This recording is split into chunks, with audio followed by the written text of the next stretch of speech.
అందరికీ నమస్కారం అండి.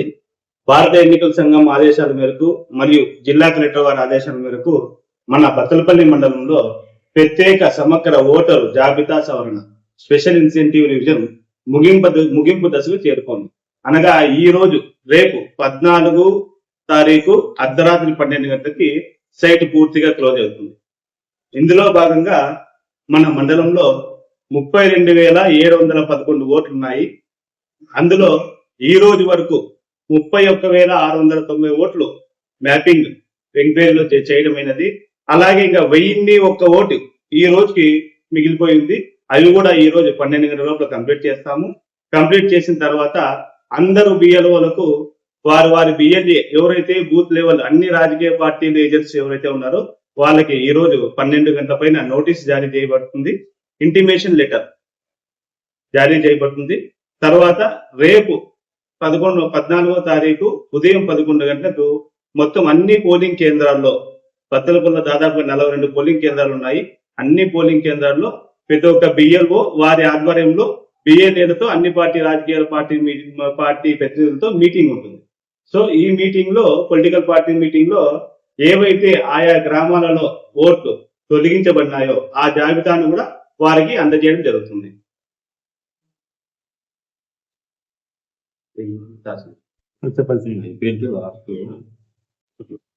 కావున దయచేసి అన్ని రాజకీయ పార్టీలకు తెలియజేయడం ఏమనగా ప్రతి ఒక్క బిఎల్ఏ వారు బాధ్యతగా రేపు 11:10 గంటలకు మీ గ్రామాలలో పోలింగ్ కేంద్రంలో బిఎల్ఓ ఆధ్వర్యంలో జరిగే పొలిటికల్ పార్టీ మీటింగ్ కి ప్రతి ఒక్కరూ తప్పకుండా హాజరయ్యి, అలాగే మీ గ్రామంలో ఏవైతే ASDD list absent, shift, death, deletion, duplicate ఇవన్నీ తొలగించడం జరిగింది. ఆ తొలగించిన జాబితా కూడా మీకు రేపు మీటింగ్ లో ఇస్తారు. అలాగే అన్మ్యాపింగ్ కేసెస్ ఎవరైతే వాళ్ళ 2002లో ఉన్న వాళ్ళ ఫాదర్ కానీ మదర్ కానీ గ్రాండ్ ఫాదర్ కానీ గ్రాండ్ మదర్ కానీ ఈ డీటెయిల్స్ ఇవ్వని వాళ్ళవి అన్మ్యాపింగ్ కింద ఉన్నాయి. వాళ్ళు కూడా ఏమీ భయపడే పని లేదు. వాళ్ళు కూడా ఈ ఎలక్షన్ కమిషన్ ఆఫ్ ఇండియా 11 రకాల ఎవిడెన్స్ ఇచ్చింది. ఆ 11 రకాల ఎవిడెన్స్ లో ఏవో ఒకటి సబ్మిట్ చేస్తే మళ్ళా వాళ్ళకి మ్యాపింగ్ చేసే అవకాశం ఉంటుంది.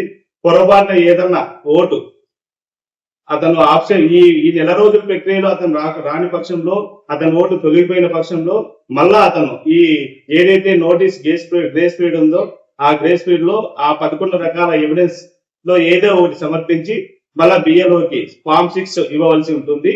మరి అతని ఓటు కూడా ఆ జాబితాలో ఇంక్లూడింగ్ చేయడం జరుగుతుంది. కాబట్టి ప్రజాప్రతినిధులు, రాజకీయ